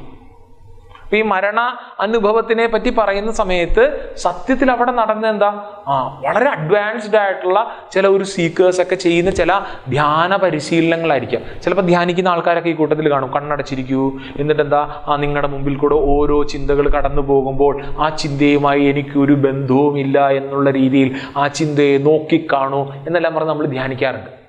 ഇതേപോലൊരു അനുഭവം രമണ മഹർഷി വളരെ ചെറുപ്പത്തിൽ ഒരു ഗുരുവിൻ്റെയും സഹായമില്ലാതെ അല്ലെങ്കിൽ ആരും പറഞ്ഞു കൊടുക്കാതെ ചെയ്തു എന്നാണ് കഥ. ഓക്കെ, ഇത് അദ്ദേഹത്തിൻ്റെ ജീവിതത്തിൽ വലിയ മാറ്റത്തിന് ഉണ്ടാക്കി. അദ്ദേഹത്തിന് ബാക്കിയല്ല ഇത്രയേ ഉള്ളൂ. എനിക്ക് തോന്നുന്നു ഇത് ആരും പറഞ്ഞല്ല, ഞാനിങ്ങനെ പറയാം. അതായത് ആ ഒരു അനുഭവത്തിൽ അല്ലെങ്കിൽ ആ ഒരു മെഡിറ്റേഷൻ്റെ ആ ഒരു സമാധിയുടെ അവസ്ഥയിൽ അദ്ദേഹം ഒരു ആനന്ദം അനുഭവിച്ചിട്ടുണ്ടായിരിക്കും. ഈ ആനന്ദമാണ് എനിക്ക് വേണ്ടത് എന്ന് കരുതി ബാക്കിയുള്ളതിനോടൊക്കെ വിരക്തി ഉണ്ടായി എന്നാണ്. എന്നിട്ടോ രമണ മഹർഷി പതുക്കെ വീട്ടിൽ ധ്യാന പരിശീലനങ്ങൾ തുടങ്ങി. അതിൻ്റെ ഫലം എന്നോണം എന്താണ്, അരുണാചലത്തിലേക്ക് എത്താൻ വേണ്ടിയിട്ട്, അവിടെ പോകാൻ വേണ്ടിയിട്ടുള്ള ശ്രമം തുടങ്ങി. എന്ത് ചെയ്തു, വീട്ടിൽ നിന്ന് ഇറങ്ങി. നിങ്ങളൊക്കെ വീട്ടിൽ നിന്ന് എപ്പോഴെങ്കിലും ഇറങ്ങിപ്പോയിട്ടുണ്ടോ? എനിക്ക് പറഞ്ഞിട്ട് കാര്യമില്ല. സത്യം പറഞ്ഞാൽ ഒരു പ്രാവശ്യമെങ്കിലും ആ സാധനം ചെയ്തു നോക്കണം. ഞാൻ ഇറങ്ങിയിട്ടുണ്ട്. ഇങ്ങനെ ഇറങ്ങിയതല്ല, അമ്മയായിട്ട് വഴക്കിട്ടിട്ട്. കാര്യം അനിയനും ഞാനോട്ട് വഴക്കുണ്ടായ സമയത്ത് അമ്മ എന്ത് ചെയ്തു, അമ്മ എന്നെ തല്ലി, അനിയനെ തല്ലിയില്ല. ഇതെന്താണ്, പന്തിയിൽ പക്ഷഭേദമോ, ഞാൻ അങ്ങനെയാണെങ്കിൽ ഇവിടുന്ന് പോവുകയാണെന്ന് പറഞ്ഞ് ഞാൻ ഇറങ്ങി. സത്യസന്ധമായിട്ടുള്ള കാര്യമാണ്. ഇറങ്ങി കുറേ ദൂരം പോയപ്പോഴത്തേക്ക് എൻ്റെ വീട്ടിലെ കസിൻ ഉണ്ട്, ചേട്ടൻ, പുള്ളി പുറകെ വരുന്നുണ്ട്. അപ്പോൾ പുള്ളി വരുന്നുണ്ടോ എന്നുള്ളൊരു ധൈര്യം എനിക്കുണ്ട്. അത് കഴിഞ്ഞപ്പോഴാണ് 2 പട്ടി ഓപ്പോസിറ്റ് ഉണ്ട്. രാത്രി ഒരു 9:30-10 മണി സമയത്താണ് ഈ സാധനം. ഞാൻ പറയാം, നിങ്ങളൊക്കെ നിർബന്ധിക്കുന്നത് കാരണം തിരിച്ചു വരാം എന്നുള്ള ലൈനിൽ ഞാൻ തിരിച്ചു പോയി എന്നാണ്. പക്ഷേ ഇവർക്കൊരു തിരിച്ചു പോക്കില്ലായിരുന്നു. അതാണ് ഇവരുടെ വ്യത്യാസം. അവർ വീട്ടിൽ നിന്ന് ഇറങ്ങി. വീട്ടിൽ നിന്ന് ഇറങ്ങിയത് എന്താണ്, ഒന്ന് കംഫർട്ട് സോണിൽ നിന്ന് ഇറങ്ങി എന്നൊക്കെ നമുക്ക് ഇങ്ങനൊക്കെ പറയാം. പക്ഷെ അതിനേക്കാൾ ഉപരി എന്താണ്, വീടെന്ന് പറയുന്ന ആ ഒരു കെട്ടുപാടിൽ നിന്ന് ഇറങ്ങി. അപ്പം ലക്ഷ്യവും കൃത്യമാണ്. എന്ത്, എനിക്ക് അരുണാചലിനെ കാണണം. ഇനി രസമേ, വീട്ടിൽ നിന്ന് എങ്ങനെ ഇറങ്ങി അരുണാചലത്തിൽ പോകണമല്ലോ, അല്ലെങ്കിൽ തിരുവണ്ണാമലയിൽ പോകണമല്ലോ. ചേട്ടന് പരീക്ഷയ്ക്ക് വേണ്ടി വെച്ചിരുന്ന ഒരു 3 രൂപ ഉണ്ടായിരുന്നു. അത് അടിച്ചു മാറ്റിക്കൊണ്ടാണ് രമണ മഹർഷി ഇറങ്ങുന്നതെന്നാണ്. അത് നമ്മൾ ചെയ്തിട്ടുണ്ടായിരിക്കും. എന്ത്, വീട്ടിൽ നിന്ന് സർബത്ത് മേടിക്കാൻ, അല്ലെങ്കിൽ മോരും വെള്ളം മേടിക്കാൻ, അച്ചാറ് മേടിക്കാനൊക്കെ അവിടുന്ന് ഇവിടുന്നൊക്കെ ചിലപ്പോൾ ഇല്ല. ഇതെന്താ, അരുണാചലത്തിലേക്ക് പോകാൻ വേണ്ടിയിട്ട്, അല്ലെങ്കിൽ തിരുവണ്ണാമലയിൽ പോകാൻ വേണ്ടിയിട്ട് ചേട്ടന് വെച്ചിരുന്ന ആ ഒരു പരീക്ഷയ്ക്ക് വെച്ചിരുന്ന 3 രൂപ എടുത്തുകൊണ്ട് ഇദ്ദേഹം പോയി. ആ 3 രൂപ തികഞ്ഞില്ല. അപ്പോൾ എന്താ, 2 ഇതുണ്ടായിരുന്നു, കടുക്കൻ അതുണ്ടായിരുന്നു, അതും വിറ്റു എന്നാണ്. വിറ്റിട്ട് ഏറ്റവും അവസാനം അരുണാചലത്തിലെത്തിയപ്പോൾ അല്ലെങ്കിൽ തിരുവണ്ണാമലയിൽ എത്തിയപ്പം പൈസ കൂടുതലായിരുന്നു. അതുകൊണ്ട് ഇദ്ദേഹം എന്ത് ചെയ്തു, ആ പൈസ അവിടുത്തെ ഒരു കുളത്തിൽ കളഞ്ഞു. അതെ, നമ്മളാണെങ്കിലോ അത് കൈവെക്കും, എങ്ങാനും തിരിച്ചു പോകേണ്ടി വന്നാലോളെന്നല്ല അതിനാ. പക്ഷെ അതല്ല, ഇദ്ദേഹം അരുണാചലത്തിലെത്തി അല്ലെങ്കിൽ തിരുവണ്ണാമലയിലെത്തി, കളഞ്ഞു, പൈസ കളഞ്ഞു. എന്നിട്ട് ഇദ്ദേഹം ഭഗവാന്റെ മുമ്പിൽ ചെന്നിട്ട് പറഞ്ഞു എന്നാണ്, നിന്റെ ആജ്ഞയാൽ ഞാൻ ഇവിടെ വന്നു, ഞാൻ നിന്നിൽ പൂർണ്ണ സമർപ്പണം ചെയ്യുകയാണ് എന്ന് പറഞ്ഞ് ഫുള്ളി സറണ്ടറായി. ആരുടെ മുമ്പിൽ? ഭഗവാന്റെ മുമ്പിൽ. എന്നിട്ട് അവിടെ പാതാള ഗുഹ, നമ്മളവിടെ പോകുന്ന സമയത്ത് നമുക്ക് രമണ മഹർഷി ഇരുന്ന് ധ്യാനിച്ച സ്ഥലങ്ങളൊക്കെ കാണാം. പയ്യനാണ്, വളരെ പയ്യനാണ്. എനിക്ക് 13 വയസ്സോ 14 വയസ്സോ ഒക്കെ കാണുമായിരിക്കും. ഓക്കെ, അവിടെ ധ്യാനത്തിലിരുന്നു എന്നാണ്. ഓക്കെ, അപ്പോൾ ധ്യാനത്തിലൊന്നും ഇരിക്കാനൊന്നും ടെക്നിക്കലി പഠിച്ചിട്ടൊന്നും കാണത്തില്ല. പക്ഷേ ഇവർക്കൊക്കെ സഹജമാണ് സമാധി. ഓക്കെ, അവർ ധ്യാനത്തിലിരുന്നു. ഈ പയ്യൻ അവിടെ കിടക്കുന്നത് അല്ലെങ്കിൽ ധ്യാനിക്കുന്നത്, അവിടെ ഇരിക്കുന്നത് ആൾക്കാർ നോട്ട് ചെയ്യുന്നുണ്ട്. ഇപ്പോഴത്തെ ആൾക്കാരുടെ അവസ്ഥ അറിയാമല്ലോ. റോഡിൽ ഒരാൾ അവിടെ കിടക്കുകയാണെങ്കിൽ നമ്മൾ എന്ത് ചെയ്യും, ഇങ്ങനെ നോക്കിയിട്ട് നമ്മൾ അതുവഴി പോകത്തേ ഉള്ളൂ. കാര്യം എന്നാ, വെള്ളം ഒടിച്ച് കിടക്കുന്നതാണെന്ന് അറിയത്തില്ല, മാനസിക രോഗമുള്ളവളാണെന്ന് അറിയത്തില്ല. അങ്ങനെയാണ് ഇന്ന് പോയി. അന്നാണെങ്കിൽ ആരും നോക്കിയില്ല. പക്ഷേ ശേഷാദ്രി സ്വാമി എന്ന് പറയുന്ന ഒരാള് ഇതൊരു ബാലയോഗിയാണ് എന്ന് തിരിച്ചറിഞ്ഞ് ഇയാളെ എടുത്തോണ്ട് പോയി എന്നാണ്. അപ്പം പറയുന്നത് എന്താന്ന് വെച്ചാൽ, ഇദ്ദേഹം കിടന്നിട്ട് ഇദ്ദേഹത്തിൻ്റെ തൊലി അവിടെ ഒട്ടിയെന്നാണ്. അതേപോലെ ഉറുമ്പരിക്കാൻ തുടങ്ങിയെന്നാണ്. സത്യത്തിൽ ദേഹാഭിമാനം ഇല്ലാതായി എന്നാണ് താല്പര്യം. ഓക്കെ, അങ്ങനെയുള്ള രമണ മഹർഷി ഓക്കെ ഈ ബാലയോഗിയെ ഇദ്ദേഹം കൊണ്ടുവന്ന് കുളിപ്പിച്ചെല്ലാം റെഡിയാക്കി മനുഷ്യക്കോലമാക്കി മാറ്റിയത്. ഓക്കെ, 11 വർഷം രമണ മഹർഷി മൗനിയായിട്ടിരുന്നു. മിണ്ടിയില്ല 11 വർഷം. അതാണ് പറയുന്നത്. നമ്മളെ കൊണ്ട് പറ്റുമോ? ഇല്ല, പറ്റില്ല. നമുക്ക് ആ ഉള്ളിൽ ചില ആൾക്കാർ കണ്ടിട്ടില്ലേ, മൗന വ്രതം എടുക്കുന്ന ആൾക്കാർ അന്നായിരിക്കും കൂടുതൽ ആക്ഷൻ കോഡ് വെച്ചിട്ട് അവർ കമ്മ്യൂണിക്കേറ്റ് ചെയ്യാൻ ശ്രമിക്കുക. അങ്ങനെ ആൾക്കാരൊക്കെ ഉണ്ട്. അല്ലെങ്കിൽ മൊബൈൽ ഫോണിൽ എഴുതി കാണിക്കുക, അമ്മാതിരി പരിപാടിയുണ്ട്. രമണ മഹർഷി 11 വർഷം മൗനം ഇരുന്നു എന്നാണ്. എന്നിട്ട് ഈ മൗനം മുറിക്കാൻ അത് കണക്ക് തക്കതായിട്ടുള്ള കാരണമൊക്കെ വേണമല്ലോ. അപ്പൊ ഇദ്ദേഹം മഹാത്മാവാണ്, മഹാത്മാവാണെന്ന് ആൾക്കാർക്ക് അറിയാൻ തുടങ്ങി. കാര്യം പറയുക, ആചാര്യന്മാരുടെ ഭാഷയിൽ പറഞ്ഞു കഴിഞ്ഞാൽ നല്ല തേനുള്ള ഒരു പൂ വിരിഞ്ഞു കഴിഞ്ഞാൽ വണ്ടുകൾക്ക് അത് തപ്പി വരാൻ വേണ്ടിയിട്ട് വേറെ ഇൻവിറ്റേഷൻ്റെ ഒന്നും കാര്യം വേണ്ട, മഹാത്മാക്കൾ ഇദ്ദേഹത്തിനെ തപ്പി വരാൻ തുടങ്ങിയതാണ്. അപ്പം ഗണപതി കണ്ഠ സ്വാമി, എങ്ങനെയാണ് പേര്? ഗണപതി മുനി എന്നാണ് അദ്ദേഹത്തിൻ്റെ പേര്. ഓക്കെ, കാവ്യകണ്ഠ ഗണപതി മുനി അതാണ് പേര്. ഓക്കെ, ഗണപതി മുനി എന്നാണ് ഇദ്ദേഹത്തിന്റെ പേര്. കാവ്യകണ്ഠ ഗണപതി മുനി എന്നാണ് അദ്ദേഹത്തിനെ എല്ലാവരും ബഹുമാന പുരസ്സരം വിളിച്ചിരിക്കുക. ഇദ്ദേഹം രമണ മഹർഷിയെ കാണാൻ വരുമായിരുന്നു. വലിയ സ്കോളറാണ്. അങ്ങനെ ഇരിക്കെ ഒരു ദിവസം ഈ കാവ്യകണ്ഠ ഗണപതി മുനി രമണ മഹർഷിയോട് ഒരു ചോദ്യം ചോദിച്ചു. അദ്ദേഹം വേദാന്തം അരച്ച് കലക്കി കുടിച്ച ആളാണ്, സ്കോളറാണ്, തമിഴ് ശാസ്ത്രങ്ങൾ പഠിച്ചിട്ടുണ്ട്, പഠിക്കേണ്ടതായിട്ടുള്ള കാര്യങ്ങളൊക്കെ പഠിച്ചിട്ടുണ്ട്. പക്ഷെ ഒരു തൃപ്തി വന്നിട്ടില്ല.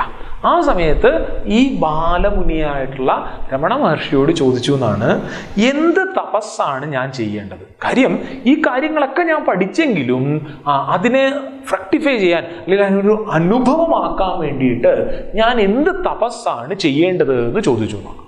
അപ്പോൾ രമണ മഹർഷിയുടെ സ്റ്റേറ്റ്മെന്റ്, എവിടെ നിന്നാണ് ഇപ്പം ഞാൻ എന്ത് തപസ്സാണ് ചെയ്യേണ്ടതെന്നാണല്ലോ ചോദ്യം. എവിടെ നിന്നാണ് ഞാൻ എന്ന ചിന്ത ഉത്ഭവിക്കുന്നത്, ആ സോഴ്സിനെ അറിയാൻ ശ്രമിക്കൂ. ആ ഉൽപ്പത്തി സ്ഥാനം എവിടെ നിന്ന് അറിയാൻ ശ്രമിക്കൂ. അത് കൃത്യമായിട്ട് അറിയാൻ ശ്രമിക്കുന്ന സമയം നിന്റെ മനസ്സ് ശാന്തമാകും. അതാണ് തപസ്. അതായത് ഞാൻ എന്നുള്ളത് എവിടെ നിന്നാണ് ഉത്ഭവിക്കുന്നത് എന്ന് അറിയാൻ ശ്രമിച്ച് മനസ്സിനെ അടക്കുന്നതാണ് തപസ് എന്നുള്ളതാണ് രമണ മഹർഷി പറയുക. എപ്പോഴാണ്? സൈലൻസ് മുറിച്ചുകൊണ്ട് പറയാം. ഇതേ കണക്കത്തെ സ്റ്റേറ്റ്മെൻറ്റുകൾ പല ആചാര്യന്മാർ, ഈവൻ തപോവൻ സ്വാമിജി ഉൾപ്പെടെ ഉള്ള ആൾക്കാർ പറഞ്ഞിട്ടുണ്ട്. ഓക്കെ, ചിന്മയാനന്ദ സ്വാമിജി വളരെ രസകരമായിട്ട് പറഞ്ഞിട്ടുണ്ട്. അദ്ദേഹത്തിൻ്റെ ഒക്കെ ആരോ ഒരാൾ, വളരെ പണക്കാരനായിട്ടുള്ള ഒരാൾ വന്നിട്ട് ചോദിച്ചു, എനിക്ക് സമാധാനം കിട്ടുന്നില്ല,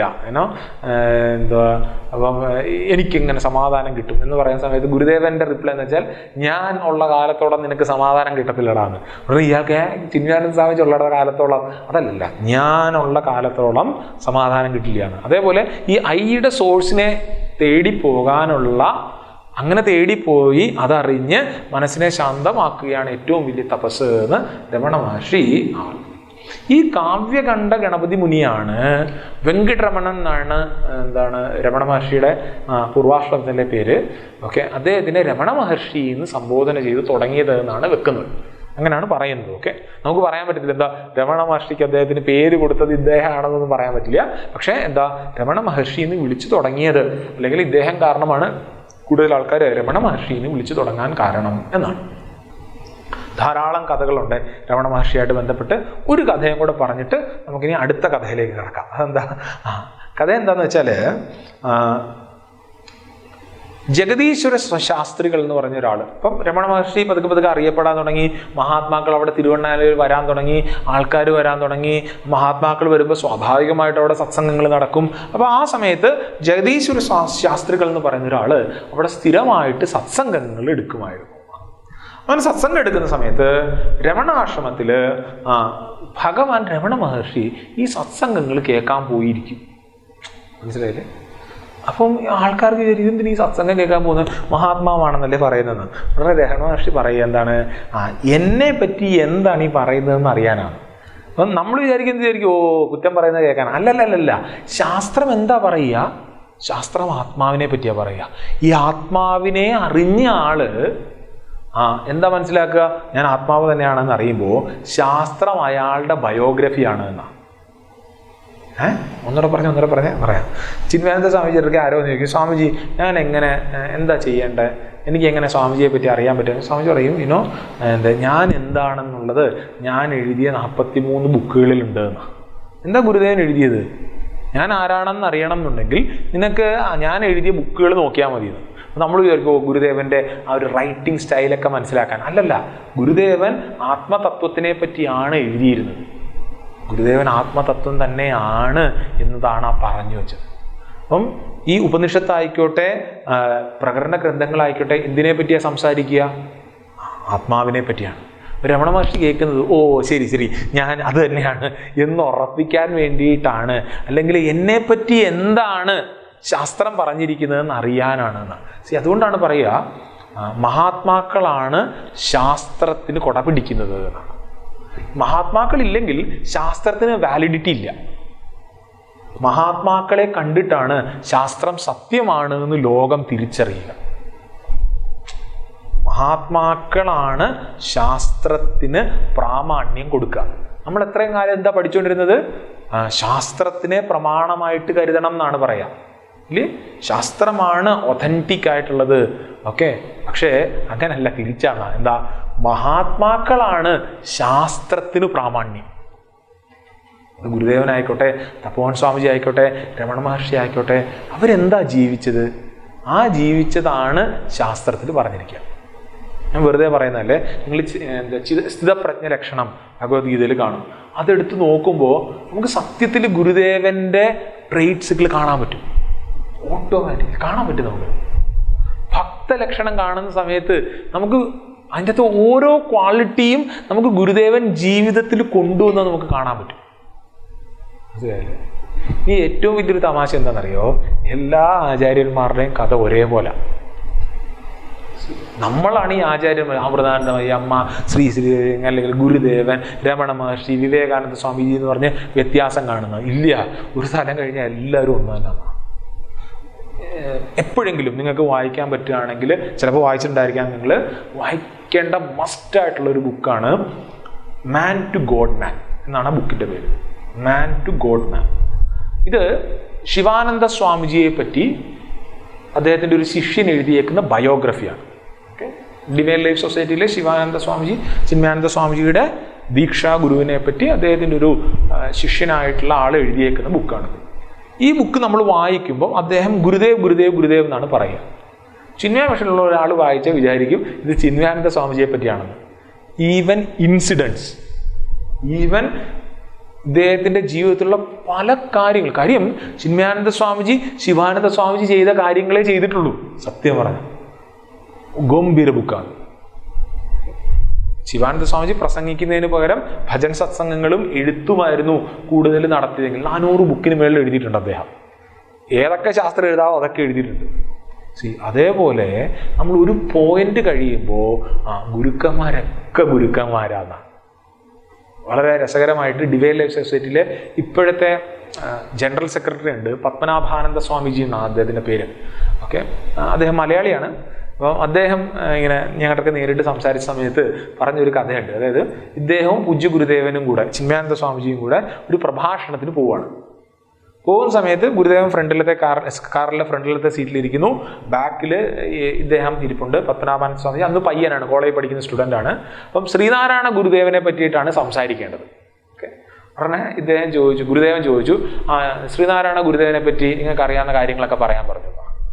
ഓക്കെ, അപ്പോൾ ഉടനെ ഇവർ കഥകളെല്ലാം പറയാൻ തുടങ്ങി. ഗുരുദേവൻ അവിടെ പോയി 1 മണിക്കൂർ സംസാരിച്ചു. ഗുരുവിനെ പറ്റിയാണ് സംസാരിച്ചത്. ഓക്കെ, ശ്രീനാരായണ ഗുരു എന്നുള്ളൊരു പേര് പറഞ്ഞില്ല, ഗുരുവിനെ പറ്റി സംസാരിച്ചു. അതെല്ലാം ശ്രീനാരായണ ഗുരുദേവന് ഫിറ്റ് ആവുമായിരുന്നു.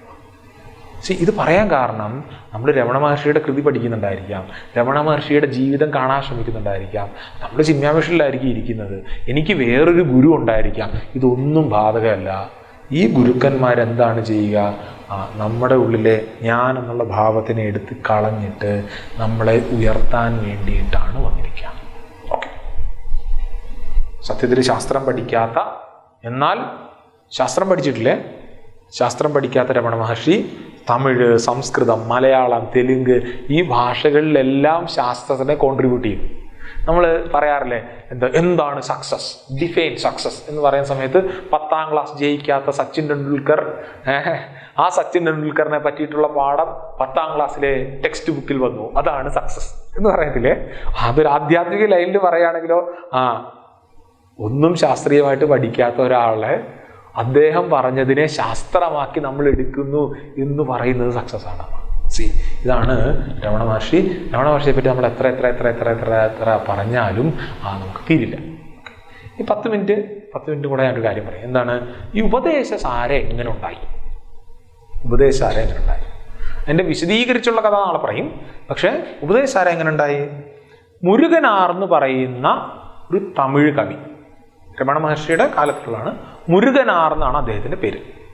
അദ്ദേഹം രമണ മഹർഷിയുടെ ശിഷ്യനും കൂടെ തന്നെ ആയിരുന്നു എന്നാണ്. ഇദ്ദേഹം രമണ സന്നിധി മുറൈ എന്ന പേരിൽ ഒരു തമിഴ് കൃതി ഉണ്ടാക്കുകയാണ്, തമിഴ് കൃതി രചിക്കുകയാണ്. എന്തിൻ്റെ രീതിയിൽ? തിരുവാസകം എന്നെല്ലാം കേട്ടിട്ടുണ്ട്. തിരുക്കുറൽ, തിരുവാസകം എന്നെല്ലാം. അങ്ങനെ തിരുവാസകം എന്ന് പറയുന്ന വളരെ പ്രശസ്തമായിട്ടുള്ളൊരു കൃതിയുണ്ട്. അപ്പോൾ ആ തിരുവാസകത്തിൻ്റെ സ്റ്റൈലിൽ അദ്ദേഹം രമണ സന്നിധി മുറൈ എന്ന് പറയുന്ന ഒരു കൃതി രചിക്കുകയാണ്. അപ്പോൾ അതിൽ ഭഗവാൻ രമണ മഹർഷി ശിവനായിട്ടാണ് സങ്കല്പം. അതായത് ഗുരുവാണ് ശിവൻ, അല്ലെങ്കിൽ ശിവൻ ഗുരുവാണ്, ഗുരു ശിവനാണ്. നമ്മുടെ കൺസെപ്റ്റിൽ അങ്ങനെയാണല്ലോ. ഹനുമാൻ സ്വാമി ഗുരുവാണ്, കാര്യം എന്നാ? രുദ്രന്റെ അവതാരമായതുകൊണ്ട്. അല്ലെങ്കിലോ രമണ മഹർഷി ആരാണ്? ഗുരുവാണ്. അതുകൊണ്ട് തന്നെ ശിവന്റെ കഥകള് രമണ മഹർഷിയായിട്ട് ബന്ധപ്പെടുത്തിയിട്ടാണ് ഇദ്ദേഹം പറയുക എന്നാണ് പറയാം. രമണ സന്നിധി മുറൈ. അതില് ഒരു കഥ വരും. സത്യത്തിൽ ശിവന്റെ ലീലയാണ്. ഇത് വളരെ പ്രാധാന്യമുണ്ട്. അതുകൊണ്ടാണ് ഞാൻ ഈ കഥ പറയാനുള്ള കാരണം. കാര്യം എന്താ വെച്ചാൽ, ദാരുക വനത്തില് കർമ്മഠന്മാരുടെ ഒരു കഥയുണ്ട്. എന്തുകൊണ്ട് ഈ കർമ്മഠന്മാരെന്നെല്ലാം പറഞ്ഞു കഴിഞ്ഞാൽ അതാണ് നമ്മളിന്ന് കാണാൻ പോകുന്നത്. ഓക്കെ, എന്നിട്ട് നമ്മൾ പുതിയ തലമുറയിലെ കർമ്മഠന്മാരെ പറ്റി നമ്മൾ നാളെ കാണും. പക്ഷെ ദാരുക വനത്തിലെ കർമ്മഠന്മാരെ പറ്റി നമ്മൾ ഇന്ന് കാണും. എന്താണ്? അതായത് കർമ്മകാണ്ഡം അനുഷ്ഠിക്കുന്ന ആളുകളാണ്, അവരെയാണ് സാധാരണ കർമ്മഠന്മാർ എന്ന് പറയുക. എന്ന് പറഞ്ഞാൽ മീമാംസകർ. അപ്പൊ അത് ഇപ്പൊ മനസ്സിലായത് അങ്ങനെയല്ല. അതായത് നമുക്ക് ഭാരതത്തില് പല സ്കൂൾസ് ഓഫ് തോട്ട്സ് ഉണ്ട്. ഓക്കെ, ആസ്തികന്മാർ എന്ന് പറഞ്ഞാൽ അതിൻ്റെ അർത്ഥം എന്തുവാ? എത്തീസ്റ്റ് അല്ല, തീസ്റ്റ് എന്നാണ് എൻ്റെ ഇംഗ്ലീഷ് ട്രാൻസ്ലേഷൻ. പക്ഷെ അത് കറക്റ്റായിട്ട് ഇതിൻ്റെ ഒരു അർത്ഥം കൺവേ ചെയ്യത്തില്ല. ഓക്കെ, നാസ്തികന്മാർ എത്തീസ്റ്റ്, ആസ്തികന്മാർ തീസ്റ്റ് എന്നാണ് നമ്മൾ സാധാരണ പറയാം. പക്ഷെ ഇവിടെ ആസ്തികന്മാർ അല്ലെങ്കിൽ ഭാരതത്തിൽ തീസ്റ്റ് എന്ന് പറയുന്നത് ഈശ്വരനിൽ വിശ്വസിക്കാത്തവരല്ല, പിന്നെയോ വേദത്തിന്റെ പ്രാമാണ്യത്തിനെ അംഗീകരിക്കാത്തവരാണ്. എന്താ പറയൂ? അതായത് ആരാ ആസ്തികന്മാര്? ആസ്തികന്മാര് അവര് വേദത്തിനെ അംഗീകരിക്കുന്ന ആളുകളാണ്. അവർക്ക് പ്രമാണം എന്താണ്? വേദമാണ്. പക്ഷേ അവർ ചിലപ്പോൾ ഈശ്വരിൽ വിശ്വസിക്കണം എന്നില്ല. അതുകൊണ്ടാണ് ഞാൻ പറഞ്ഞത് എന്താണ്, എത്തീസ്റ്റും തീയിസ്റ്റും എന്നുള്ളത് നമുക്ക് ആസ്തികൻ നാസ്തികനായിട്ട് കറക്റ്റായിട്ട് പറയാൻ പറ്റില്ല. അപ്പൊ ആസ്തികൻ ആരാണ്? വേദത്തിനെ അംഗീകരിക്കും, വേദമാണ് സർവപ്രമാണം. ഓക്കെ, അങ്ങനെയുള്ള 6 സ്കൂൾസ് ഓഫ് തോട്ട്സ് ഭാരതത്തിൽ ഉണ്ടായിരുന്നു. 6 സ്കൂൾസ് ഓഫ് തോട്ട്സ്. ഒന്നാമത്തതിന് ന്യായം, ഒന്നല്ല അതിൻ്റെ അത് ന്യായ ഫിലോസഫി കേട്ടിട്ടുണ്ടായിരിക്കും, ന്യായം എന്നെല്ലാം പറഞ്ഞിട്ട്. ഓക്കെ, ഇത് ഗൗതമ ഋഷിയാണ് അതിൻ്റെ ആചാര്യൻ, പ്രധാന ആചാര്യൻ എന്നല്ലാണ് പറയാം. പിന്നെ ഒന്ന് വൈശേഷികം, കണാദമുനി. സാഖ്യം കപിലമുനിയാണ്. യോഗം പതഞ്ജലിയാണ്. ഓക്കെ, യോഗ വേറൊരു ഫിലോസഫിയാണ്, ടോട്ടലി വേറൊരു ഫിലോസഫിയാണ് വേദാന്തമായിട്ട് ബന്ധപ്പെട്ട്. പിന്നെയോ പൂർവമീമാംസ ജൈമിനി, ഉത്തരമീമാംസ അല്ലെങ്കിൽ വേദാന്തം എന്ന് പറയുന്നത് എന്താണ്? ബാദരായണൻ, വ്യാസനാണ് ചെയ്തിരിക്കുക. അപ്പൊ സത്യത്തില് ഇപ്പം ചിന്മയാമിഷനോ അല്ലെങ്കിൽ ശങ്കര പരമ്പരയൊക്കെ എന്താണ്? വേദാന്ത ഫിലോസഫിയുടെ ഭാഗമാണ്. ആസ്തിക ദർശനങ്ങൾ വേറെ, 5 ഫിലോസഫി വേറെ ഉണ്ട്. അതെന്താണെന്ന് എന്തൊക്കെ ചോദിക്കുന്നത് നമ്മൾ ആരും പഠിച്ചിട്ടില്ല. കാര്യം അത്രയും ആഴത്തിലാണത്. എങ്ങനെയാണോ വേദാന്തം ആഴത്തിലുള്ളത് അത്രയും ഗംഭീരമായിട്ടുള്ള ചിന്താധാരയാണ് ഈ ഭാരതത്തിൽ ഉണ്ടായിരുന്നത്. അപ്പം നമ്മൾ കേട്ടില്ലേ, ശങ്കരാചാര്യ സ്വാമികൾ പല ആൾക്കാരുമായിട്ട് വാദപ്രതിവാദങ്ങളൊക്കെ നടത്തിയെന്ന്. അതിവരെല്ലായിട്ടാണ്, ഇവരുമായിട്ടുമാണ്. അപ്പം 6 ആസ്തിക ദർശനമുണ്ട്. അതേപോലെ 2-3 നാസ്തിക ദർശനങ്ങളുണ്ട്. ബുദ്ധിസം, ജൈനിസം, ചാർവാകന്മാര്, ഇവര് വേദത്തിനെ അംഗീകരിക്കുന്നില്ല. അവർ വേദത്തിനെ അംഗീകരിക്കുന്നില്ല. ഈശ്വരനെ അംഗീകരിക്കാത്തതിനെ പറ്റിയല്ല, വേദത്തിനെ അംഗീകരിക്കാത്തവരാരാണ്? നാസ്തികന്മാർ. ഇവിടെ ഇപ്പം ഈ പൂർവമീമാംസകരെയാണ് ഇവിടുത്തെ വിഷയം. ഈ കർമ്മഠന്മാരെന്ന് പറഞ്ഞാൽ പൂർവമീമാംസകർ, ഉത്തരമീമാംസ എന്ന് പറഞ്ഞാൽ വേദാന്തം, നമ്മൾ അല്ലെങ്കിൽ ചിന്മയാംശന്റെ. ഈ പൂർവമീമാംസകര് അവർ കർമ്മത്തിനാണ് പ്രാധാന്യം കൊടുക്കുന്നത്. ശ്രദ്ധിച്ചോണേ, ഇത് നമുക്ക് ഭയങ്കരമായിട്ട് കൺഫ്യൂഷൻ വരാനുള്ള സാധ്യതയുണ്ട്. അവർ കർമ്മത്തിനാണ് പ്രാധാന്യം കൊടുക്കുന്നതെന്ന് പറഞ്ഞാൽ, നമ്മൾ ഇന്നലെ വേദത്തിൻ്റെ പല പിരിവുകളൊക്കെ നമ്മൾ കണ്ടില്ലായിരുന്നോ? എന്തായിരുന്നു? മന്ത്രം, ബ്രാഹ്മണം, ആരണ്യകം എന്നെല്ലാം പറഞ്ഞില്ലേ? അപ്പൊ ഇവര് ആ ഒരു ജ്ഞാന പാർട്ടില്ലേ, ഉപനിഷത്ത് പാർട്ട്, അതിന് വില കൊടുക്കത്തില്ല. അവർ പറയും അതിൻ്റെ ആവശ്യമില്ല. നമ്മൾ ഉപനിഷത്ത് വേദാന്തികൾ പറയുമല്ലോ, പറയുന്നതിന് അത് വെറുതെ തന്നെ ഈ പറഞ്ഞ കണക്ക് അതൊരു താല്പര്യം, ഒരു കാര്യമില്ലാത്ത കാര്യമാണ്. അത് കേട്ടാലും ഒന്നും മനസ്സിലാകത്തില്ല, കണ്ട അതല്ല കാര്യം. പിന്നെന്താ വേണ്ടത്? നമ്മൾ ഈ കർമ്മ കാണ്ട ഭാഗമില്ലേ, അതാണ് സത്യം. അതില് മുറുകെ പിടിക്കും. ഞാൻ ആൾക്കാരുടെ പേര് ഞാനിപ്പോൾ ഇവിടെ പറയൂല, ഇത് ഓഫ് ചെയ്തതിന് ശേഷം ഞാൻ പറയും. കാര്യം എന്താണെന്ന് വെച്ചാൽ, ഇന്ന് ഹിന്ദു സമൂഹത്തിൽ ഇങ്ങനത്തെ പിരിവുകളില്ല. ഇതെല്ലാം കൂടെ ചേർന്നിട്ടില്ല എങ്കിൽ വേറെ ശത്രുക്കളുണ്ട് പണി തരാൻ വേണ്ടിയിട്ട്. അപ്പം നമ്മളിപ്പോൾ ഇതിൻ്റെ ഞാൻ വേദാന്തിയാണ്, നിങ്ങൾ കർമ്മ, അങ്ങനെയില്ല. പിന്നെ അത്രയും പ്രാക്ടിക്കലി കർമ്മഠന്മാരായിട്ട് ജീവിക്കുന്ന ആൾക്കാരൊക്കെ വളരെ കുറവാണ്. വേദാന്തം തന്നെ പണ്ട് അങ്ങനെയല്ല, അവർ വളരെ സീരിയസ് ആയിരുന്നു. മനസ്സിലായില്ലേ? പണ്ടത്തെ ആൾക്കാരുടെ ഇതെന്ന് വെച്ചാൽ അവരുടെ ഫിലോസഫി അവർ ജീവിക്കുമായിരുന്നു. നമ്മളിപ്പോൾ അങ്ങനെയല്ല, നമ്മൾ പറയുന്ന ഫിലോസഫി നമ്മൾ ജീവിക്കത്തില്ല. സ്നേഹാദരങ്ങളാൽ പരസ്പരം ബന്ധപ്പെട്ട ഒരു കുടുംബമായി നാം നിലകൊള്ളുന്നു. വൈകുന്നേരം പ്ലഡ്ജ് പറയുമ്പോൾ മാത്രമാണ്, അല്ലാതെ നമ്മൾ ജീവിക്കത്തില്ല. അതാണ് നമ്മുടെ പ്രശ്നം. ഓക്കെ, അതാണ് നമ്മുടെ പ്രശ്നം. ഓക്കെ, അപ്പൊ ഈ കർമ്മഠന്മാര് അവരുടെ ഇതെന്താണ്? അവര് ഈശ്വരനും മേളിലാണ് കർമ്മത്തിനെ കണ്ടിരുന്നത്. ഈശ്വരന് തന്നെ അവർ വില കൊടുത്തിട്ടില്ല. വേണമെങ്കിൽ അവരെ നിരീശ്വരവാദികൾ എന്ന് തന്നെ വിളിക്കാമെന്നാണ്. മനസ്സിലായില്ലേ? നിരീശ്വരവാദികൾ. കാര്യം അവർ ഈശ്വരൻ, പക്ഷെ അവർ വേദത്തിനെ അംഗീകരിക്കുന്നുണ്ട്. കാര്യം എന്നാ? വേദത്തിൽ പറഞ്ഞിരിക്കുന്നത് പോലെയാണ് അവര് കർമ്മങ്ങൾ ചെയ്യുക. വേദത്തിൽ പറഞ്ഞിരിക്കുന്ന പോലെയാണ്. ഓക്കെ, ഇത് കൺഫ്യൂസ്ഡ് ആകല്, ഞാൻ ഇത് വീണ്ടും പറയും. ഈ മീമാംസകര് ഈശ്വരനും മേലിൽ കർമ്മത്തിനെ കാണും. ആ കർമ്മത്തിന്റെ ഫലമാണ് എല്ലാം എന്ന് കരുതും. അപ്പൊ ആ ഫലത്തിന് വേണ്ടിയിട്ട് അവരെന്ത് ചെയ്യും? കർമ്മം ചെയ്തുകൊണ്ടിരിക്കും. ഈശ്വരന് അവർ വാലിഡിറ്റിയെ കൊടുക്കില്ല. ഇതിൻ്റെ അത് പ്രശ്നം എന്താ വെച്ചാൽ, മണ്ടത്തരം എന്താ വെച്ചാൽ, ലിമിറ്റഡ് ആയിട്ടുള്ളതിനെ അവർ അബ്സല്യൂട്ടായിട്ട് തെറ്റിദ്ധരിക്കും. അതാണ് പ്രശ്നം. ഇനി കുറച്ച് വിവാദ സാധനങ്ങൾ ഞാൻ പറയട്ടെ. ഓക്കെ, നമ്മൾ എല്ലാ വർഷവും നമ്മൾ ഓണക്കാലത്തൊരു കഥ കേൾക്കാറുണ്ടോ? എന്താ കഥ? ഭക്തശിരോമണിയായ മഹാബലിയെ ആ വാമനൻ വന്ന് എന്ത് ചെയ്തു? ചതിച്ചു എന്നല്ല നമ്മൾ പറയും, ചവിട്ടിത്താത്തി എന്നല്ല നമ്മൾ പറയും.